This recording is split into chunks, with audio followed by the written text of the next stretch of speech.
NCAA on Campus, brought to you by Singular, raising the bar.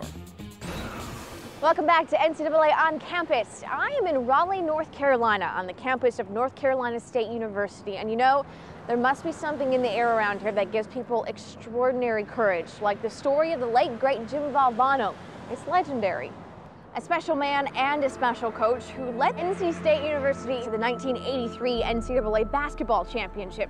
But he battled cancer and died way too young, just at the age of 47. But his passing inspired the start of the Jimmy V Foundation, that in the past 13 years has raised more than $60 million to fight against cancer.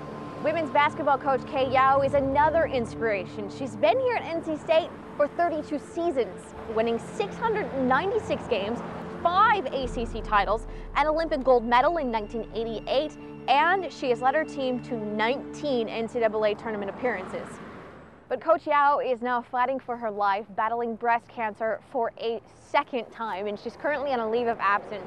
The thoughts and prayers of this entire campus and all of us who follow women's sports and admire those great leaders are with Coach Yao, and we certainly look forward to seeing her back on the court, hopefully very soon. And then there's the story of Julia Lucas. She's a senior student athlete. Her story of courage continues right here along the running paths and on the track of NC State University. She's a writer. She's an artist. She's a runner. But those are the things Julia Lucas does. What she is so much more. She's a character. Her parents are, especially her father is a character, and she gets that from him. I come from a creative sort of family. My father's a writer and an artist. It was always encouraged in my family to be unique. I guess I never really considered it so much now, except before people kept saying how weird you are. The thing that makes me love running, I like that I'm a part of something bigger than myself. Every morning when I wake up at 6:30 and go and pound the pavement, and then later on in the freezing cold and other parts of the year there's the baking heat, knowing that I'm doing something that's making me a better person, it strings my life together. I've learned a lot from Julia. She's a really good leader. She more leads by example rather than telling us stuff, but if there's something that needs to be said, she'll say it.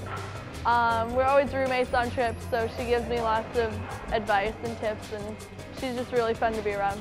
Both running and writing, I think, are an expression of self, and in order to be the best runner you can be, it requires all of yourself on the course. In order to be a great writer, you're putting yourself on the page.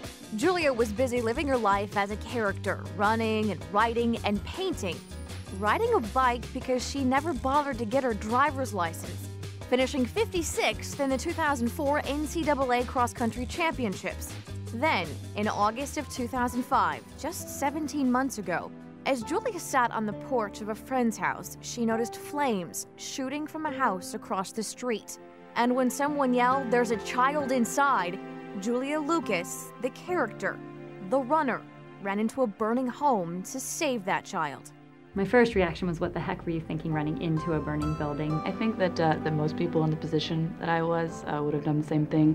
I've gotten a lot of credit for it, but anyone who has a little brother like I do and heard there was a little boy burning upstairs would have done the same thing. She was coming back down the steps in the house, and something happened underneath, and basically the steps were just engulfed in flames. So it was her ankle and her calf that were the worst. You know, she wanted to run 2 weeks later. I did run 2 weeks after it happened. I was in compression stockings to help with the healing of the burns, and I couldn't touch the open sores with anything else, so I had to duct tape shoes that were I cut them up and then duct taped them to my feet and ran around a field, and I'd been on bed rest and I was atrophied. It was pathetic, but the track season last year was extremely difficult for her, and she wasn't necessarily still recovering from the burns, but I think that maybe emotionally it affected her more than she realized right away. The time I spent in the burn unit was emotionally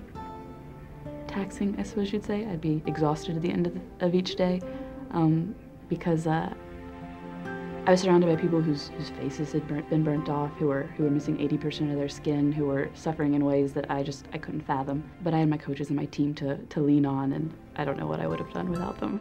It took 3 months for Julia to feel comfortable again running. She worked herself into shape during the indoor track season. Then last spring at the NCAA Outdoor Track Championships, she earned All-America honors by finishing 8th in the 5,000-meter run. Then last month at the NCAA Cross Country Championships, Julia finished 5th in the nation. Looking back, the way I ran the race, I can remember the moment when I let it slip away from me. I wish I could go back and just relive that again and run just a little bit better. The great thing about running is that there isn't a ceiling. You can keep improving yourself, and that's what I intend to do. I'd say the biggest difference between me before the fire and me now is that I appreciate every day a little more. I understand that it could be taken away at any moment, so it's up to me to cherish every one of those moments to make sure they're all worth it.